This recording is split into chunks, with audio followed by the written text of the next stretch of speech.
NEET પરીક્ષાના paper leak મામલે તપાસ એજન્સીઓના હાથે ચોંકાવનારો ખુલાસો થયો છે।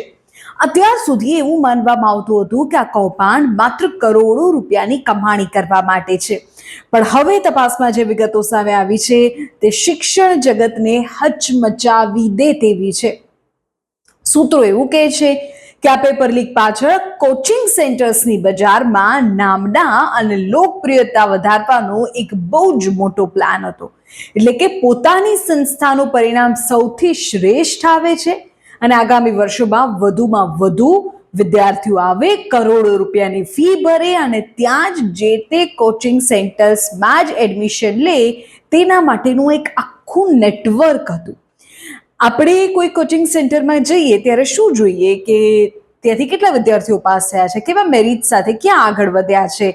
બસ આ જ પોતાના સંસ્થાનું શ્રેષ્ઠ પરિણામ મળે તો તેઓ તેને બહાર વેચી શકે અને તેનાથી વધુ વિદ્યાર્થીઓ અટ્રેક્ટ થાય, કરોડો રૂપિયાની ફીઝ આવે અને બસ આ જ આખો મામલો। આખા ખેલમાં ગેસ પેપર અને મોક ટેસ્ટના નામે એક મોટું ષડયંત્ર રચવામાં આવ્યું। પેપર લીકના માસ્ટરમાઇન્ડ દ્વારા પરીક્ષાના થોડા દિવસો પહેલા જ ખાસ કોચિંગ ક્લાસ અને સિક્રેટ ટ્યુશન સેશન યોજવામાં આવ્યા। આ સેશન્સમાં વિદ્યાર્થીઓને જે પ્રશ્નો અને ઉત્તરો લખાવવામાં આવ્યા તે પરીક્ષાના દિવસે બેઠા પૂછાયા। આ ગેસ પેપર્સમાં 720માંથી આશરે 600 માર્ક્સના પ્રશ્નો તો હૂબહુ મળી આવ્યા। એટલે કે વિદ્યાર્થીઓને ડાયરેક્ટ પેપર આપવાને બદલે કોચિંગ ઇન્સ્ટિટ્યૂટના મોક ટેસ્ટ કે પ્રેક્ટિસ પેપર તરીકે આ પ્રશ્નો આપી દેવાયા, જેથી કોઈને શંકા ન જાય અને કોચિંગ સેન્ટરની બજારમાં વાહવાઈ થઈ જાય કે તેમના ક્લાસમાંથી જ બધું પૂછાયું, જે મોક ટેસ્ટમાં પૂછાયું એ જ બધું બેઠું પૂછાયું। સેન્ટ્રલ બ્યુરો ઓફ ઇન્વેસ્ટિગેશન એટલે કે સીબીઆઈ આ મામલે વધુ તપાસ કરી રહી છે। વિવિધ રાજ્યોની સ્પેશિયલ ટીમ તેમાં જોડાઈ છે।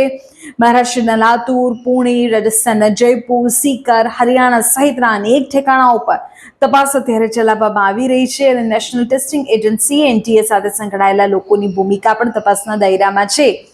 જેમણે પેપર સેટિંગ પેનલનો હિસ્સો હોવાનો ફાયદો ઉઠાવ્યો અને પ્રશ્નો લીક કર્યા તેની ઉપર હવે નજર છે। આ કૌભાંડ સામે આવ્યા બાદ સરકારે પરીક્ષા રદ કરી છે।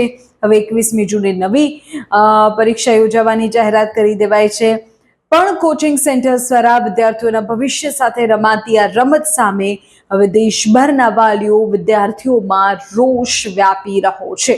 તમારું આજે અત્યારે સૂત્રો પાસેથી માહિતી મળી રહી છે કે કોચિંગ સેન્ટર્સની નામના માટેનો આ કોઈ ખેલ હતો, તો તેના ઉપર તમારી કમેન્ટ શું છે જણાવો।